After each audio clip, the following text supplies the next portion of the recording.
নমস্কার, সকলকে আমার আন্তরিক শুভেচ্ছা অভিনন্দন এবং ভালোবাসা জানিয়ে শুরু করছি আপনাদের প্রিয় অনুষ্ঠান জীবনের আলো।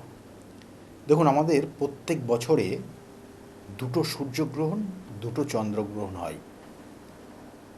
আর এই চন্দ্রগ্রহণ বাংলা বছর অনুযায়ী শেষ চন্দ্রগ্রহণ আগামী 3 তারিখে হবে। আর ইংরাজি সাল অনুযায়ী 2026-এর প্রথম চন্দ্রগ্রহণ এই 2003-এর, অর্থাৎ এই 2026-এর আগামী 3 তারিখে 3রা মার্চ হবে।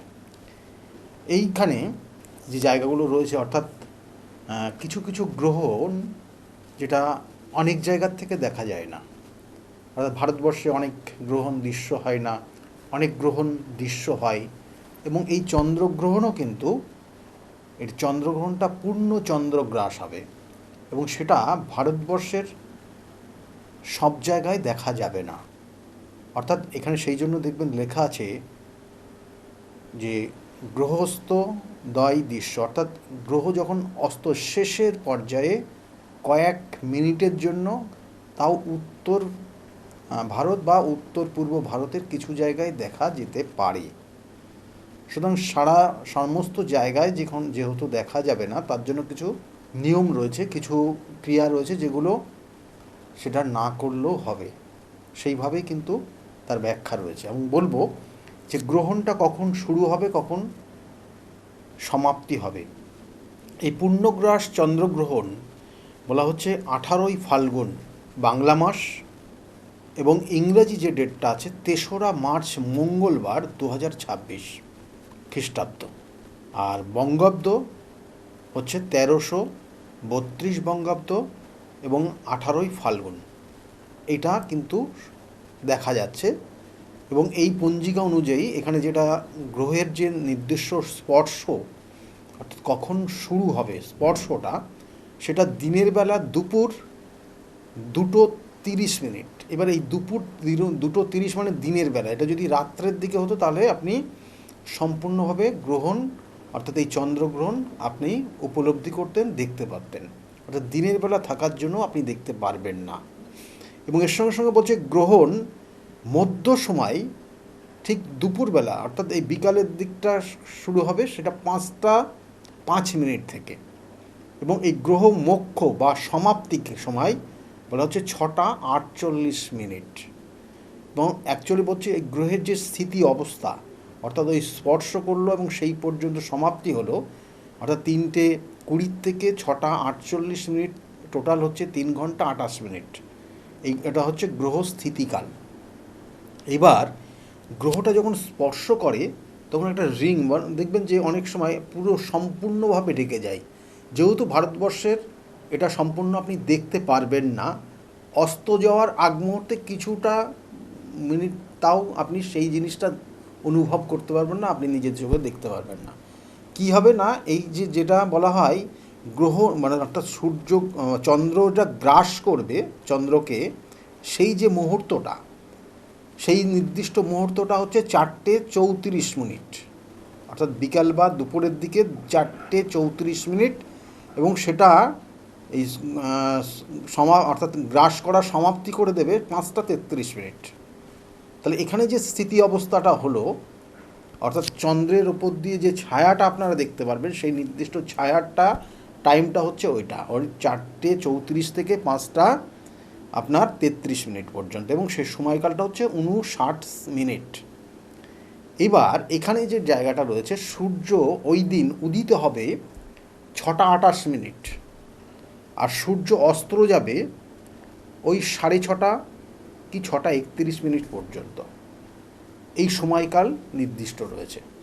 তার মানে সূর্য থাকাকালীন, অর্থাৎ আপনি কিন্তু যখন এই গ্রহণ চলবে তখন আপনি আকাশের দিকে তাকালে আপনি সেটা কিন্তু চন্দ্রকে সেইভাবে দেখতে পারবেন না, বা গ্রহণটা সেইভাবে আপনার পরিলক্ষিত হবে না। বিশেষ করে পশ্চিম দিকে তো এটা কোনোভাবে দেখা যাবেই না। উত্তর বা পূর্ব দিকে কিছুটা সম্ভব হলে কয়েক মিনিটের জন্য, মানে জাস্ট গ্রহটা যখন অস্ত মানে শেষের দিকে, তখন হয়তো দেখতে পারবেন।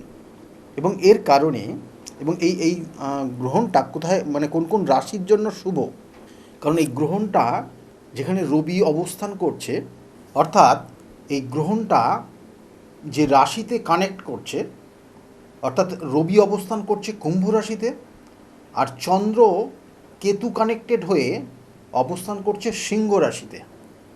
তাহলে এই কানেকশান অনুযায়ী এই নির্দিষ্ট দুটো রাশির কানেকশানে, মানে দুটো রাশির কানেকশান অনুযায়ী গ্রহগত অবস্থানের পরিপ্রেক্ষিতে এই গ্রহণটা হবে। সেই জন্য এই দুই রাশির কোনোভাবেই এই গ্রহণের দিকে বা এই সময়কাল যতক্ষণ গ্রহণ চলবে সেই সময় বাইরে থাকবেন না, নিজেকে চেক করার চেষ্টা করবেন, এটা বিশেষ গুরুত্বপূর্ণ। এবং এর সঙ্গে সঙ্গে এই রাশি, অর্থাৎ কিছু রাশি রয়েছে তারা এই গ্রহণটা দেখলে তাদের শুভ হবে, অর্থাৎ আগামী দিনগুলো তার ভালো হবে। বা এই সময়টা আপনি, আবার বলছি, আপনি তো দেখতে পারবেন না, কিছু সময় লাস্ট স্টেজে গিয়ে কয়েক মিনিটের জন্য হয়তো সেটা আপনি দেখতে পারেন বা নাও দেখতে পারেন। তা সেই সময়কাল আপনি যদি সম্ভব হয় আপনার ওই নির্দিষ্ট স্থানে যদি দর্শন করার জায়গা থাকে, কারণ এটা পূর্ব দিক বা উত্তর দিকে ভারতবর্ষের নির্দিষ্ট জায়গায় দেখা যেতে পারে। তা সেটা কি হচ্ছে, সেই রাশিগুলো হচ্ছে কর্কট রাশি, তুলা রাশি, মিথুন রাশি, মেষ রাশি আর মীন রাশি। এই কটা রাশি আপনারা দেখতে পারবেন, কিন্তু মেষ রাশির যারা ভরণী নক্ষত্রে জন্ম হয়েছে তারা দেখবেন না। আর বাকি অন্যান্য যারা রাশিগুলো রয়েছে তাদের ক্ষেত্রে কিন্তু দেখা কিন্তু নিষেধ রয়েছে, কারণ কোনো কারণে আপনি সেই সময়কাল যদি আপনার চোখের কোনো দর্শনের জায়গা চলে আসে তাহলে কিন্তু আপনার পরবর্তী ক্ষেত্রগুলো খুব কঠিন সময়ের মধ্যে আপনি যেতে পারেন। এবং এই সময়কাল আপনি দান করতে পারেন মানুষকে, দানটা সর্বদাই আপনি করতে পারেন এই সময়কাল, তাতে আপনার জীবনের অনেক কিছু উন্নতি হবে। যাদের গ্রহণ রয়েছে জন্মছক, কারণ ক্ষেত্রে দেখবেন রাহু চন্দ্র কানেক্টেড, রবি রাহু যুক্ত হয়ে আছে, এই যে গ্রহণ দোষ বা পিতৃদোষ যাদের জন্মছকে রয়েছে তারা কিন্তু এই সময়কাল আপনারা বাড়ির বাইরে না যাওয়াটা বেশি ভালো হবে, আমি ব্যক্তিগতভাবে বলছি আপনাদের। সেই জায়গাটা নিজেরা অ্যাভয়েড করে চলুন আর নিজে নিষ্ঠারভাবে চলুন। আপনি যদি কোনো গুরু দীক্ষা নিয়ে থাকেন তাহলে সেই গুরু দীক্ষার গুরু মন্ত্র জপ করুন। তাছাড়া শিবের উপাসনা করতে পারেন, বা শিবের যে উপাসনা বলতে আপনি শিবের যে মহামৃত্যুঞ্জয় মন্ত্র রয়েছে সেই মন্ত্র জপ করতে পারেন এই সময়কালটা, তাতে আপনার শুভ হবে। আর যাদের ক্ষেত্রে যেসব রাশিগুলো বললাম যে এই সময় আপনি বাইরে গিয়েও কাজ করতে পারেন, কাজ করার বলতে আপনার ক্ষেত্রে যদি কোনো পিতৃদোষ বা এই ধরনের কিছু সমস্যা থাকে তাহলে সেগুলোর কিন্তু এই নির্দিষ্ট গ্রহণযোগে প্রতিকার প্রতিবিধান করা যায়। কেন বলছি, কারণ এই অশুভ যোগে অশুভ দোষের খণ্ডন করা সম্ভব।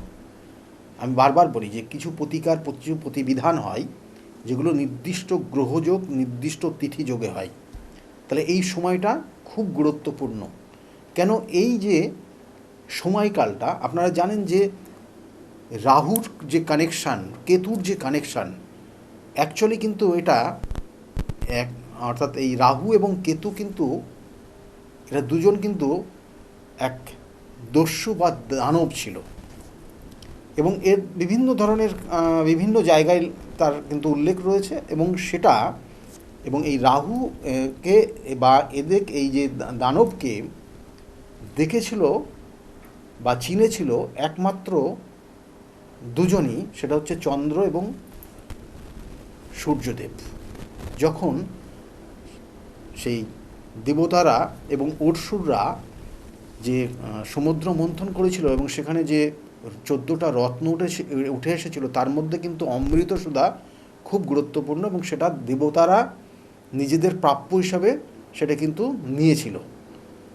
এবং এই দেবতারা এবং অসুররা, সেই অসুরদের মধ্যে একজন কিন্তু এই রাহু কেতু, তা সেই অসুর কিন্তু ছদ্মবেশে বা সেখানে কি প্রবেশ করেছিল না, দেবতাদের মধ্যে প্রবেশ করেছিল, এবং দেবতাদের মধ্যে সারিবদ্ধভাবে চলে এসে যখন অমৃত সুধা তখন যখন গ্রহণ করছে তখন চন্দ্র এবং সূর্যদেব তারা কিন্তু দেখে জানিয়ে দেয় বিষ্ণুকে, এবং তখন কিন্তু তার হাতে যে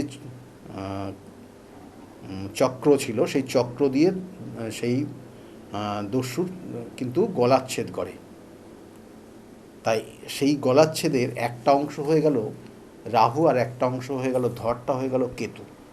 তাহলে সেই অনুযায়ী সেই আক্রোশটা কিন্তু সেই রাহুর রয়েছে এখনও, কেতুর এখনও রয়েছে। তাই জন্য যখন চন্দ্রকে বা সূর্যকে এরা হাতের নাগালের কাছে পায় তখন তারা গ্রাস করে, এবং যেহেতু গলা কাটা সেই জন্য আবার সেই গলা দিয়ে কিন্তু বেরিয়েও যায়। এটা কিন্তু পৌরাণিক বিভিন্ন কাহিনী রয়েছে। তাই এই সমুদ্র মন্থনে দেবতারা এবং অসুররা মিলিতভাবে সেই সুধা, সেই পান, সেই জায়গার থেকে কিন্তু এইগুলোর সমস্যা বলতে এই জিনিসগুলো আপনারা বিভিন্ন ক্ষেত্রে রয়েছে এবং সেইগুলোই আমি আপনাদেরকে বলছি। এবং এর কারণে যাদের ক্ষেত্রে এই ধরনের গ্রহণ দোষ রয়েছে এই সময়কাল তার প্রতিকার প্রতিবিধান করা সম্ভব হয়। এবং এর সঙ্গে সঙ্গে বলবো যে এই সময় আপনারা মানুষকে যত সম্ভব পারবেন দান করবেন।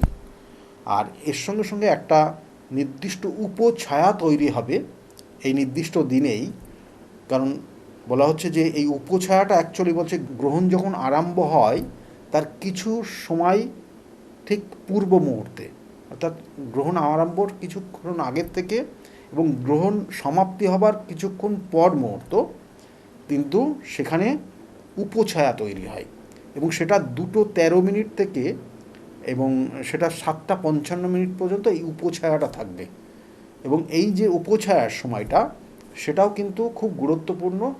যাদের ক্ষেত্রে এই গ্রহণ বা এইগুলো থাকবে তারা এই সময় নিজেরা সতর্ক থাকবেন, এবং কোনো কোনো ক্ষেত্রে এই সময়টা কোনো বিভিন্ন ধরনের নেগেটিভ এনার্জি, নেগেটিভ ভাইব্রেশন সেটা কিন্তু খুব ক্রিয়েট হয়, এবং সেই জায়গাটা নিজেরা সতর্ক থাকবেন। সেই জন্য খাওয়ার ক্ষেত্রে আমি বলবো আরও বিশেষ কিছু রয়েছে, বিভিন্ন বিষয় রয়েছে যেটা আপনারা জানেন যে সূতক সময়, অর্থাৎ এই গ্রহ চলাকালীন এবং গ্রহ শুরু, কারণ যেহেতু চন্দ্রগ্রহণ রয়েছে তা চন্দ্রগ্রহণের আগে 9 ঘন্টা সূতক সময় শুরু হয়, আর সূর্যগ্রহণের আগে 12 ঘন্টা আগের থেকে সূতক সময় শুরু হয়।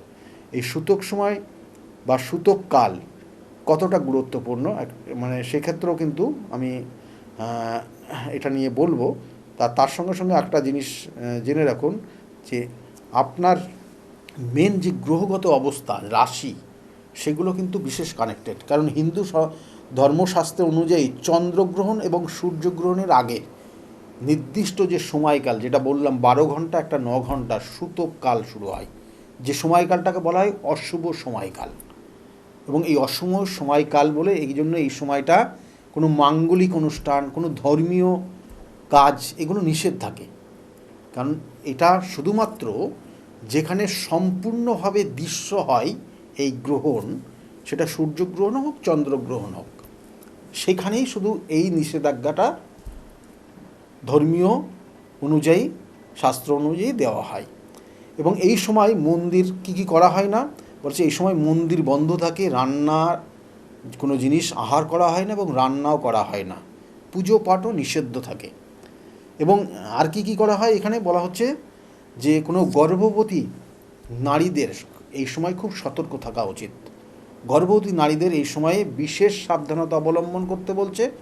আর এই সময় যেটা করণীয় সেটা হচ্ছে জপ করতে পারেন, ধ্যান করতে পারেন, মন্ত্রপাঠ করতে পারেন, এগুলো অত্যন্ত আপনার জন্য শুভকর হবে যদি করেন। আর বলছে শুদ্ধিকরণের ক্ষেত্রে কি হবে না, এই সময় এর যখন গ্রহণ শেষ হয়ে যায় তখন তারপরে গিয়ে বলা হয় নিজের গৃহটা, ঘর বাড়ি সব কিছু একটু পরিষ্কার জল দিয়ে, সঙ্গে তুলসীর পাতা দিতে পারেন বা গঙ্গার জল নিয়ে আসতে পারেন, যেখানে যেমন পরিস্থিতি আছে তাই সেটার উপর ডিপেন্ড করে আমি আপনার এরিয়াটাকে পরিষ্কার পরিচ্ছন্ন, আপনার বাড়িটাকে পরিষ্কার পরিচ্ছন্ন করবেন। কারণ বাস্তুর বিশেষ এফেক্ট রয়েছে।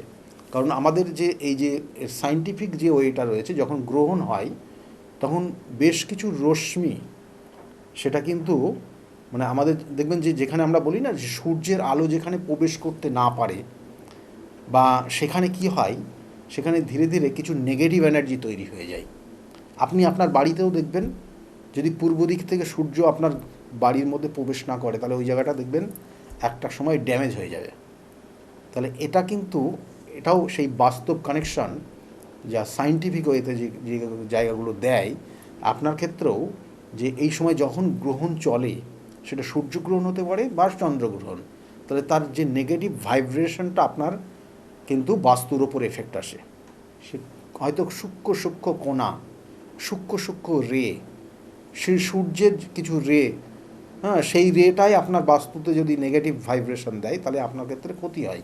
সেই জন্য ওটাকে পরিষ্কার পরিচ্ছন্ন করা হয় গ্রহণের পর। তাহলে এইটা করবেন। এবার এইটার সঙ্গে এর সঙ্গে সঙ্গে আরেকটা জিনিস খুব গুরুত্বপূর্ণ, কারণ এই 2026 সালের, কারণ আগামী 3 তারিখের যে হোলি উৎসবের দিনেই গ্রহণটা শুরু হবে, কেবলমাত্র এটা শুধুমাত্র মহাজাগতিক ঘটনা হিসাবেই সীমাবদ্ধ থাকবে না, কারণ এটা একটা, এই চন্দ্রগ্রহণ ভারতের বিভিন্ন ক্ষেত্রে মানে এর দৃশ্যমান খুব কম, এবং সেই জন্য এর সূতককাল কার্যকর হবে না। অর্থাৎ যেহেতু ভারতবর্ষের সর্বদাই সর্বক্ষেত্রে এটার যে মুখ্য যে সময়কাল সেটা যেহেতু দেখা যাবে না ভারতবর্ষের, সেই জন্য এই গ্রহণের যে সূতককাল হয়, যেটা নিয়ে এতটা নেগেটিভ বললাম, সেটা কিন্তু ভারতবর্ষের সেক্ষেত্রে গ্রহণযোগ্য হবে না। অর্থাৎ কোনো নেতিবাচক বা নেগেটিভ প্রভাব এটার উপর পড়বে না আপনার ক্ষেত্রে। তবে বিজ্ঞানের ছাত্র এবং বলছে মহাকাশের যারা মহাকাশপ্রেমী তাদের জন্য এটা খুব গুরুত্বপূর্ণ, কারণ তারা বিভিন্নভাবে বিভিন্ন যন্ত্রের মাধ্যমে এই জায়গাগুলো কিন্তু দেখতে পারবে। এটা খুব রয়েছে গুরুত্বপূর্ণ। এবং এর সঙ্গে সঙ্গে বলা হচ্ছে যে ভারতের এই গ্রহণ বা এই সূতককাল যে উৎসবের রঙে কিছু গ্রহের ছায়া কিন্তু সেটা কিন্তু দেখা যাবে। এবং 2026-এর দোলযাত্রা এবং হোলি তিথিটি ধর্মীয় এবং জ্যোতিষশাস্ত্রর দিক থেকে অত্যন্ত গুরুত্বপূর্ণ রয়েছে। দীর্ঘ সময় পর উৎসবের দিনেই এই চন্দ্রগ্রহণের যোগ তৈরি হচ্ছে, এবং এটা বিশেষ করে বলা হচ্ছে হোলিকা দাহ। আমরা বলি না যে এই নির্দিষ্ট দিনের হোলিকা দাহ হয়েছিল, বিভিন্ন ক্ষেত্রে দেখবেন বিভিন্ন জায়গায় এই সময়কাল হোলিকা দাহ হবে বিভিন্ন জায়গায়। তা হোলিকা দহ এর আগে আমি আলোচনা করেছি যে হোলিকা দহ সেটাও কিন্তু সেই দস্যুদের, সেই রাক্ষসকুলের বা সেক্ষেত্রেও কিন্তু সেই অসুরদের একজনকে সেক্ষেত্রে ক্ষত করা হয়েছিল, এবং সেক্ষেত্রে কিন্তু বিষ্ণুর এক অবতার সেখানে আবির্ভাব হয়েছিলেন। সেই অন্যায় অত্যাচার, যেহেতু বহু মানে সেখানে মানুষ বলুন বা সেখানে দেবতারাও কিন্তু অত্যাচারিত হচ্ছিল, সেখানে কিন্তু এই জায়গাটার প্রভাব রয়েছে। অর্থাৎ বিষ্ণুর অবতার হয়ে সেই একটা তিনি মানুষ বা তিনি সিংহ, এই যে এইরকম জায়গায় বলা হচ্ছে নৃসিংহদেব স্বরূপ এসে সেখানে কিন্তু হত্যা করেছিল। অর্থাৎ এটাও কিন্তু তার সেই কাহিনীর মধ্যে রয়েছে, এবং সেটা সেই হোলিকা দহ এই উৎসবের মধ্যে হচ্ছে। তাই এই জায়গাটা কিন্তু অত্যাধিক গুরুত্বপূর্ণ জায়গা রয়েছে। এবং এই পরিপ্রেক্ষিতে বলবো যে এই সময়কাল অর্থাৎ সূতককাল কোনোভাবে এই সময়ে বা এই গ্রহণে গুরুত্ব পাবে না, অর্থাৎ কার্যকরী হবে না। আপনারা চেষ্টা করবেন পুজোর, আমি আবার বলছি এটা আমি বলবো যে এক্ষেত্রে গ্রহণ শুরু হওয়ার আগ মুহূর্তে যাদের বাড়িতে পুজো পাঠ করবেন বলে ভাবছেন তারা করে নেবেন। অনেকে দেখবেন যে নিশি পূর্ণিমা তিথি অনেকে নিচ্ছে, বা পরের দিন সকালবেলাও অনেকে পুজো করবেন। অর্থাৎ ওই যে সময়কাল গ্রহণ স্পর্শ করবে তার আগ মুহূর্তে আপনারা পুজো পাঠ করতে পারেন, সেটাই বিশেষ করে দেখানো হয়েছে। এবার এইখানে বিশেষ কয়েকটা জিনিস আপনাদের বলি যে গ্রহণের মধ্যে হোলি উৎসব পালন করছেন তাদের ক্ষেত্রে সতর্ক থাকবেন, কারণ এই সময়কাল যে গ্রহদের অবস্থান থাকবে, আমি বারবার বলি 27টা নক্ষত্র, 12টা রাশি, 9টা গ্রহের অবস্থান পরিপ্রেক্ষিত কানেকশান রয়েছে। তাই এই নির্দিষ্ট সময়কাল যেটা বলা হচ্ছে যে কুম্ভ রাশিতে, সেখানে বুধের অবস্থান থাকবে, মঙ্গলের অবস্থান থাকবে, সেখানে অবস্থান করছে রাহুর অবস্থান থাকছে, রবির অবস্থান থাকছে। এই কম্বিনেশনটা তৈরি হচ্ছে খুব একটা ভালো না, শুভকর না, কারণ এটা বায়ু রাশি, খুব নেগেটিভ ভাইব্রেশন দেবে। সেই জন্য মতবিরোধ করবেন না, মানে মানুষ কেউ রেগে গেল বা মতের বিরুদ্ধে গিয়ে কোনো কিছু করবেন না। তাতে সেখানে অশান্তি তৈরি হবে, দাঙ্গা তৈরি হতে পারে। আবার কখনো কখনো দেখা গেলো যে বিশাল একটা অশান্তি তৈরি হয়ে যেতে পারে। সেক্ষেত্রে সাবধানে থাকবেন। আর খাওয়া দাওয়া এই সময়কাল যতটা সংযত থাকতে পারবেন, আপনার ক্ষেত্রে গ্রহগত অবস্থানের পরিপ্রেক্ষিতে পরবর্তীতে আপনার শুভ ফল দেবে, না হলে কিন্তু সমস্যা তৈরি হবে। আর এই নির্দিষ্ট সময়কাল আবার বলছি, যাদের ক্ষেত্রে গ্রহণ দোষ রয়েছে, কালসর্পযোগ রয়েছে, কোনো পিতৃদোষ রয়েছে, তারা নিজেরা খুব সতর্ক থাকবেন এই গ্রহণ চলাকালীন সময়কাল। এবং এই সময়কাল নিজেরা যতটা ভালো থাকতে পারবেন বা নিজেরা যতটা সংযত থাকতে পারবেন, পরবর্তী জীবন আপনার ক্ষেত্রে ভালো যাবে। আর কিছু রাশির বললাম দেখবেন না, একদম ঘরেই থাকবেন একদম গ্রহণ শুরু হয়ে যাওয়ার পর। আর কিছু রাশির বললাম যে আপনারা দেখতে পারেন শুভ, তাহলে এইগুলো আপনারা মেনে চলবেন। আর তার সঙ্গে সঙ্গে কি চলবেন না, এই সময়কাল দান করতে পারেন। আপনি যদি দান করেন এই সময়, তাহলে আপনার ক্ষেত্রে বেশ কিছু শুভ কানেকশন পাবে, যেগুলো আপনার ক্ষেত্রে হতাশা, বাধা, বিপত্তি, কোনো কিছু হচ্ছে না, এবং সেটা দেখা গেলো কোনো না কোনো নেগেটিভ ভাইব্রেশন। কারোর ক্ষেত্রে কালসর্পযোগ রয়েছে, আবার বলছি, কারোর ক্ষেত্রে গ্রহণ দোষ রয়েছে, কারোর ক্ষেত্রে শাপিত দোষ রয়েছে, কারোর ক্ষেত্রে দেখা গেলো পিতৃদোষ রয়েছে। তাহলে এই জায়গার থেকে আপনি কিছুটা রেহাই পাবেন, আবার বলছি কিছুটা। কিন্তু এগুলোর জন্য প্রতিকার, প্রতিবিধান এবং এই যে পূর্ণিমা তিথি তার সঙ্গে গ্রহণ, কিছু অশুভ দোষ খণ্ডনের জন্য কিন্তু সব থেকে গুরুত্বপূর্ণ তিথি। এবং সেই তিথি ধরে নির্দিষ্ট ক্রিয়ার মাধ্যমে আপনার সমস্যা বা আপনার যে দোষগুলো রয়েছে তার প্রতিকার, প্রতিবিধান করা সম্ভব।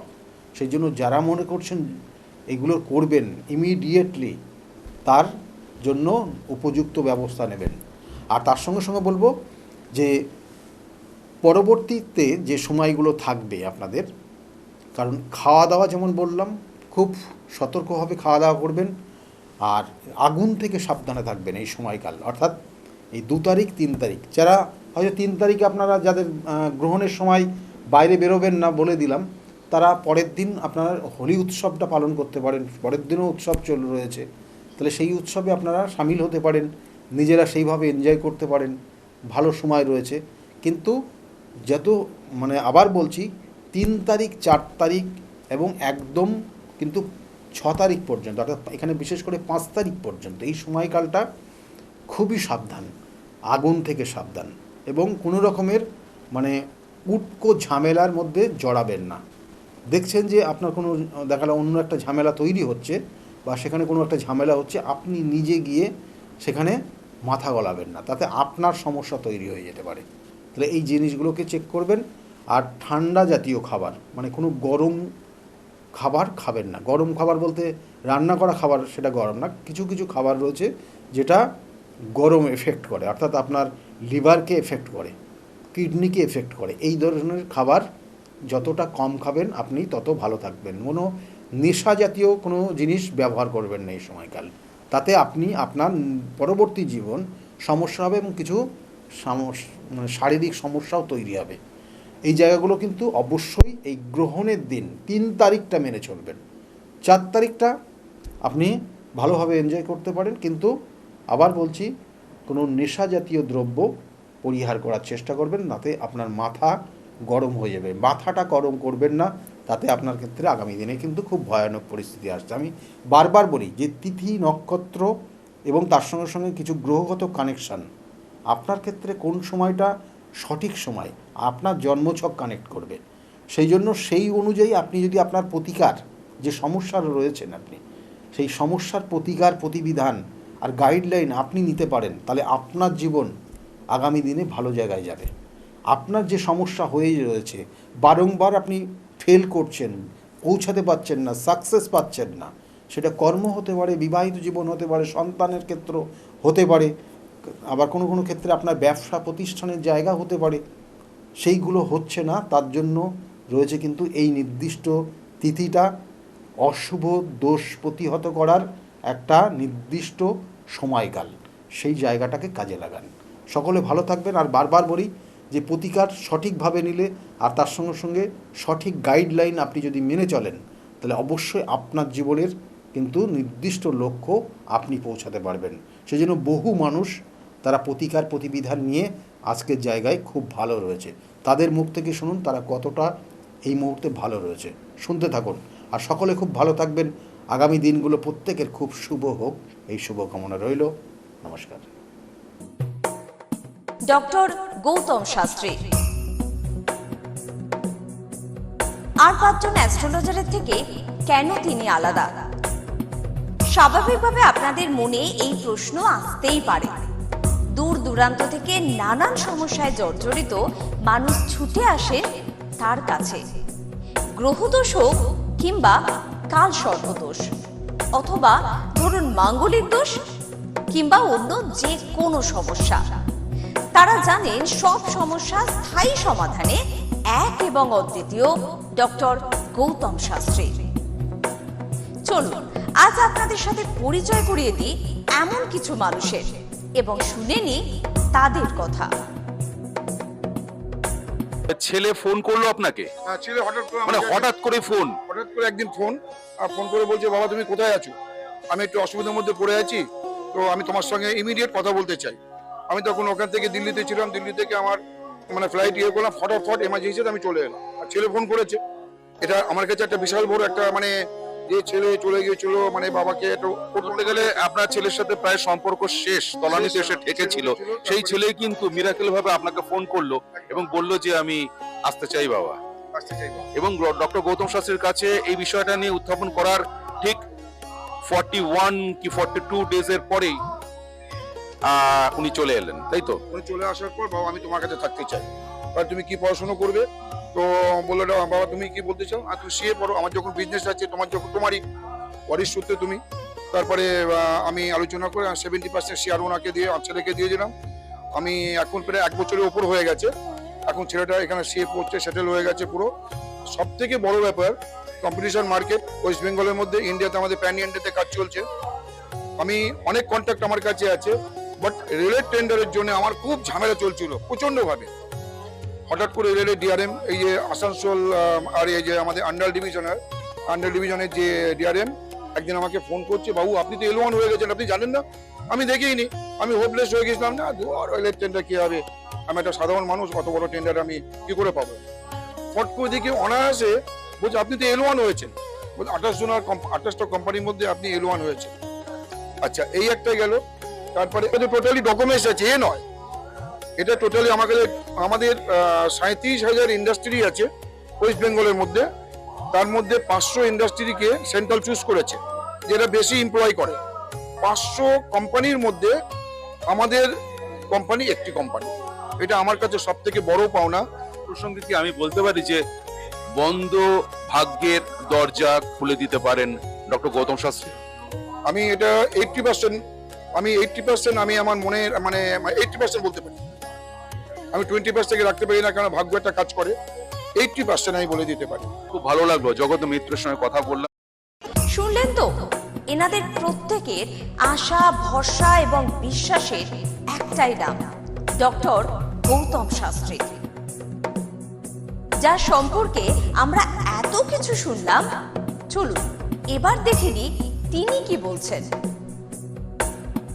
সত্যি শুনলে আমার এমনিতেই ভালো লাগে যে দাদা আমার এই সমস্যাটা ছিল, আমি এখান থেকে বেরিয়ে আসলাম, আমার ভালো হয়ে গেছে, আমি চাকরি পেয়েছি, আমার সন্তান হচ্ছিল না, সন্তান এসছে, আমার চাকরিটার জন্য খুব সমস্যা ছিল, আমি চাকরি পেয়ে গেছি, আমার প্রমোশন পেয়ে গেছি, আমার বাড়ি একটা কেনার দরকার ছিল, বারংবার বাধা হচ্ছে, বাড়ি পেয়ে গেছি, আমার স্বামী স্ত্রীর মধ্যে প্রচন্ড সমস্যা ছিল, বর্তমানে আমরা এখন খুব ভালোভাবে আছি, পরবর্তীতে বিভিন্ন ধরনের প্ল্যানিং রয়েছে কিভাবে কি করা যায়।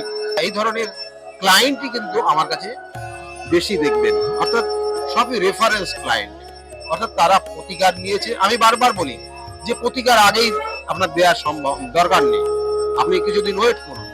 বা কখনো কখনো বলি যে দেখুন যে অনেকে আসে যে আমার এই প্রতিকার সব একসঙ্গে করে দেন, আমি বলি না, দরকার নেই। দেখো অনেক সময় মেয়ের করাচ্ছে, ছেলের করাচ্ছে, হাজবেন্ড সবার করাচ্ছে, আমি বলছি একজনের নেন, তারপরে আপনি সেখান থেকে রিকভারি করুন, সেই জায়গাটা কতটা ফল পাচ্ছেন দেখুন, তারপরে নেক্সট পরবর্তী জায়গাগুলো করে দেবো। এবং সেইভাবেই আমি দিই, অর্থাৎ আজকে ছেলের জন্য এসছে, ছেলের দুদিন পরে দেখুন তার কতটা ফিডব্যাক, ভালো পজিটিভ জায়গা আসছে কিনা, এবং তারা সেটা দেখছে পজিটিভ জায়গায় আসছে, ভালো হচ্ছে, তারপরে অন্যান্য পরিবারের সমস্ত মেম্বাররাই করছে। আমি এইভাবেই করে থাকি।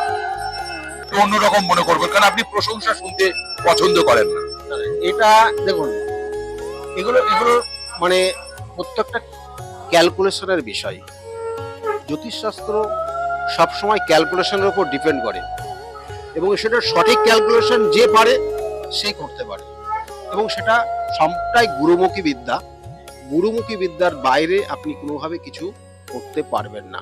আর দেখুন, আমি শুধুমাত্র যে শুধু ওয়েস্ট বেঙ্গল বলুন তা না, আমার অল ইন্ডিয়া বেস আমার ক্লায়েন্ট রয়েছে, এবং অল ইন্ডিয়া শুধু বললে ভুল হবে, আমার কিন্তু অল ওয়ার্ল্ড বেস করে এখন বর্তমান ক্লায়েন্ট রয়েছে। তারা বিভিন্ন সূত্র ধরে তারা সেই যোগাযোগ এসছে, এবং তারা এই আবার বলছি, এগুলো কিন্তু প্রত্যেকটা তারা একজন প্রতিকার নিয়েছে তার সূত্র ধরে, তারাও কিন্তু প্রতিকার নিয়েছে। আজকে এই যে গত 2 দিন আগে ফোন করেছিলেন একজন, তাকে আমি 1 মাস আগে প্রতিকার দিয়েছি, সেটা প্রতিকারটা পৌঁছাতে পারিনি, তারা নিজেরা পৌঁছে দিয়েছে। আমি সেই জন্য বলি যে অল ইন্ডিয়া সার্ভিস আমরাই দেব, আর ওয়ার্ল্ড বেস সার্ভিসটা আপনাদের দায়িত্বে সেটা কালেক্ট করতে হবে, এবং সেইভাবে কিন্তু তারা নিয়ে যাচ্ছে। এবং বললো যে আপনি কাজ করার পর, এই যে 1 মাস কাজ হয়ে গেছে, আমি কাজ করার পর আমার মা যখন আমাকে বলল যে তোমার কাজ কমপ্লিট হয়ে গেছে, আমি তারপরে কিছুদিনের পর থেকে আমার যে সমস্যা ছিল পুরো সমস্যা কেটে গেছে। কিন্তু তা কেন হয়েছে, তার জন্য কিন্তু কারণ রয়েছে। আমি বারবার বলি, দেখো প্রতিকার প্রতিবিধান যে জিনিসটা দেওয়া হয়েছে, আপনার সন্তান সেটা ধারণ করতে পারছেন না, সেটা তার জন্য মা বা বাবা যে কোনো একজন করতে হবে। অর্থাৎ সন্তানের জন্য মা বাবা করলেই সেটার এফেক্ট হবে, এবং সেই অনুযায়ী ওনারা বাইরে ছিলেন, ওনারা ইউএসএ আছেন, কিন্তু আজকে তিনি এই কলকাতার একটা নির্দিষ্ট জায়গায় থেকে তার মা সেই ক্রিয়া নির্দিষ্ট করেছে, তার এফেক্টটা সে পেয়েছে। কারণ প্রত্যেকটা এটা কিন্তু নারীর টান সন্তানের সঙ্গে মা বাবার, তাহলে সেই নারীর টানটা কিন্তু অবশ্যই কার্যকরী, এবং সেই জন্য আমি বারবার বলি, প্রতিকার প্রতিবিধান সঠিক গাইডলাইন জীবনকে পরিবর্তন করতে পারে। এই যে কৃষ্ণনগর থেকে অর্চিতা মণ্ডল, তার সঙ্গে কথা বলছিলাম, তিনি বলছেন যে তার মা মারা যাবার পর তার যে আত্মা অর্চিতাকে ছাড়তে চাইছে না, কিন্তু অর্চিতার একটা ছোট্ট মেয়ে রয়েছে, তার স্বাভাবিক জীবন বা তার ভবিষ্যৎ জীবন নিয়ে সে ওরিড, সেই কারণে আপনার কাছে এসেছেন বা এসেছিলেন। আজকে সেই জায়গা থেকে, সেই উপদ্রব থেকে সে কিন্তু মুক্ত।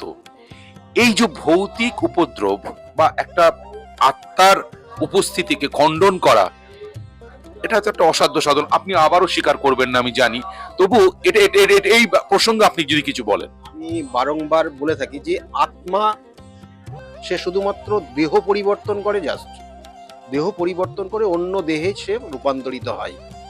আমাদের আত্মা কিন্তু অমরণশীল বলা হয়, এবং এই যে ওনার ক্ষেত্রে আমি দেখেছি, দেখবেন যে আপনি সামনে যখন দেখবেন ওনাকে, তখনই মনে হবে যেন ওনার মধ্যে একটা নেগেটিভ এনার্জি কাজ করছে। এটা যারা মোটামুটি বোঝেন তারা সামনে গেলে বুঝতে পারবেন যে ওনার মধ্যে নেগেটিভ, ওনার চোখের দেখার ভাব বা অন্যান্য সব ক্ষেত্রে, এবং ওনার বাস্তুগত জায়গাতেও সমস্যা রয়েছে, এবং সেটা হয়তো মনে হয় সেখান থেকে পরিবর্তন করে ফেলেছে, কিন্তু ওনার মধ্যে সেই নেগেটিভ এনার্জিটা অলরেডি প্রবেশ করেছে। এবং সেটা যদি ওনার সামনে বলি তাহলে ওনারা অনেকটা ভীত হয়ে যাবে, ভয় পেয়ে যাবে। সেটা তো ওনাদেরকে সেইভাবে বলা হয়নি, বলা হয়েছে যে এটার একটা এফেক্ট রয়েছে আপনার। তা সেই অনুযায়ী আজকের যে আপনারা দেখলেন যে ওনার আজকে এই নির্দিষ্ট তিথিতে কাজ করা হলো, এবং এই নির্দিষ্ট তিথিতে কাজ করে ওনারা ওই জায়গার থেকে বেরিয়ে আসলেন, এবং ওটা কিন্তু আরো 3টে স্টেপে কাজ হবে, মানে একটা স্টেপে কাজ হবে না, তবুও ওটা অনেকটা প্রোগ্রেস হবে, ওনার মধ্যে কিছু পরিবর্তন হয়ে যাবে। ওনার যে সমস্যা, অনেক সময় এই ধরনের নেগেটিভ এনার্জি যার মধ্যে ক্রিয়েট হয়, তার সর্বপ্রথম ঘুম হয়ে যায়, বন্ধ হয়ে যায়, ঘুম ঠিক মতো হয় না, পায়ের নখের প্রবলেম হয়, জয়েন্টে প্রবলেম হয়, শারীরিক যে নির্দিষ্ট নিয়মাবলীগুলো রয়েছে আমাদের শরীরের, সেইগুলো কোথাও না কোথাও ব্রেক করে যায়। তাহলে এগুলো আপনারা বুঝবেন। তাহলে এবং খাওয়া দাওয়া অনেক সময় এদের ক্ষেত্রে কিন্তু কম হয়ে যায়, আবার কথায় কথায় এরা রেগে যায়, এটা ওনার মধ্যে রয়েছে। তাহলে সেই জন্য আজকে নির্দিষ্ট ক্রিয়ার মাধ্যমে সেটাকে নির্দিষ্টভাবে প্রতিকার প্রতিবিধান করা হলো, এবং এই প্রতিকার প্রতিবিধান নিয়ে আজকে আগামী কটা দিন সেইভাবে করবে, ক্রিয়া করবে, ওনাকেও ক্রিয়া করতে হবে যাতে ওনার ওই অশুভ শক্তিটা ওনার আশেপাশে না আসতে পারে। এবং সম্পূর্ণভাবে হয়তো সেটা কিছু কিছু এফেক্ট থাকবে, সেটা পরবর্তী অমাবস্যার দিনে আবার পুরোপুরি নির্মূল করে দেওয়া যাবে। আরেকজন ভদ্রমহিলার সঙ্গে কথা বলছিলাম, তিনি বললেন যে আমার মেয়ের চাকরি এবং চাকরি পাওয়ার পর তার প্রমোশন, সেটা কিন্তু স্যারের হাত ধরেই হয়েছে। এটা কি করে সম্ভব? চাকরি তো পেয়েছে ঠিক আছে, তারপরে তার প্রমোশন, যেখানে প্রমোশনটা হবার নয় সেই প্রমোশন সে পেয়ে গেল, তার কৃতজ্ঞতা স্বরূপ আজকের এই তিথিতে সে পুজো দিয়ে এসেছে। কিছু কিছু ক্ষেত্রে দেখা গেল তার প্রতিভা রয়েছে, কিন্তু সেই প্রতিভা সে সঠিকভাবে কাজে লাগাতে পারে না। এগুলো জন্মছকের নির্দিষ্ট কিন্তু ক্যালকুলেশনের মাধ্যমে বার করা সম্ভব হয়, এবং সেটা আমি দেখি যে হ্যাঁ, এই জাতকের প্রতিভা রয়েছে কিন্তু সে কাজে লাগাতে পারছে না। কি কারণ? কারণটা এই কারণ। তাহলে কারণ আমি যখন বললাম এবং ব্যাখ্যা করলাম এবং যখন বিস্তারিত বলতে থাকলাম, তখন বললো হ্যাঁ আমার এটাই হচ্ছে। তখন ওই সেই নির্দিষ্ট পয়েন্টটা জাস্ট প্রতিকার প্রতিবিধান মানে ক্যালকুলেশন ফার্স্ট। অর্থাৎ আপনি যখন রোগ এর জন্য কোনো ডাক্তারের কাছে ট্রিটমেন্টে যান, তখন সর্বপ্রথম যিনি ডাক্তার, তিনি কিন্তু ডাক্তারবাবু কিন্তু সর্বপ্রথম একটা টেস্ট করেন, যে টেস্টের মাধ্যমে সেটা কনফার্ম হন যে এই রোগটা ওনার মধ্যে রয়েছে কি না। এবং টেস্টে যখন রিপোর্ট আসে হ্যাঁ, তার মানে তখন তারপরে তার উপরে কিন্তু সঠিক মেডিসিন দেন। এক্ষেত্রেও কিন্তু দায়ী জ্যোতিষশাস্ত্র সঠিক ক্যালকুলেশন দেয়, তার সঙ্গে সঙ্গে বিভিন্ন যে ক্রিয়া, বিভিন্ন যে প্রতিকার, সেগুলো তার সঠিক ট্রিটমেন্ট, সঠিকভাবে তার ক্রিয়ার মাধ্যমে সেখান থেকে সে বেরিয়ে আসছে। এবং সেটাই তাই আমি করে থাকি এবং সেটা গুরুর হাত ধরে শিখেছি এবং সেটা করে যাচ্ছি। ক্যালকুলেশনটা আগেই আপনাকে শিখতে হবে, জানতে হবে, বুঝতে হবে, এবং গুরুর কৃপা আপনার ওপর, সেই গুরুর আশীর্বাদ আপনাকে থাকতে হবে। তারপরেই আপনাকে এই কাজগুলো সঠিকভাবে করলে আপনার কাজে লাগবে এটা। আর তার সঙ্গে সঙ্গে শুনুন, আপনাকেও নিজেকে সেই জায়গা, অনেস্ট জায়গাটাকে আনতে হবে। আপনাকে বিভিন্নভাবে বিপথে পরিচালিত করার বিভিন্ন ধরনের শক্তি রয়েছে, সেই শক্তি সম্পূর্ণভাবে বিভিন্নভাবে আপনাকে কাজ করবে, যেই শক্তি আপনাকে যাতে বিপথে পরিচালিত করে। কিন্তু আপনি যদি নির্দিষ্ট লক্ষ্যে থাকেন এবং আপনি যদি নিজেকে অনেস্ট রাখতে পারেন, দেখবেন যে সঠিকভাবে আপনি যে যাই করছেন সেটা সঠিকভাবেই হচ্ছে এবং তারা উপকৃত হচ্ছে, এবং সেটাই আমি করে থাকি জাস্ট।